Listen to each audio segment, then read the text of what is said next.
fa isan'ny nahazovana tato ato kosa ny resaka aditany sy teto amintsika isan'ny raharaha izay niditra moa tao anatin'ny tsisehatra iray ity ny raharaha tany teny nanisana izay nitondrany maître Willy Razafindratovy ny fijeriny manokana. Tokony tsy hamendry fendro ireo vahoaka mahantra ny mpanao politika ary tokony hitaiza vahoaka mba tsy hananan'izy ireo kolontsaina mangalatra lava ny fitondram-panjakana, hoy ny maître Razafindratovy Willy raha nanome ny heviny izy mikasika ny toedrarà eny Nanisana. Ny zavatra atao misy mpanao politika vitsivitsy eto amintsika zay tonga makany Nanisana,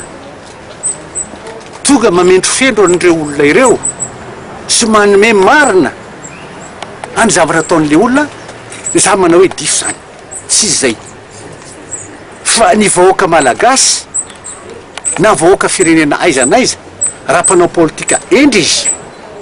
sy mpitondra fanjakana hoe azo antoka izy de tokony hampianatra n'olom-pirenena ao aminy mba tsy hangalatra, mba tsy hanao aterisetra fa anara-dalàna. Enao mpitondra fanjakana ndray ve no hampianatra n'olona hoe andana mangalatra, andana hoe raha vao fananam-panjakana, satria misy milaza hoe rehefa mipetraka eo mandritra ny 20 taona ianao 10 taona 10 taona de lasanao tany io. Tsy marina zany, ny tanin'olona tsotra tia propriété privée titré no azonao anaovana prescription acquisitive, fa ny fananam-panjakana kosa imprescriptible, insaisissable, inaliénable.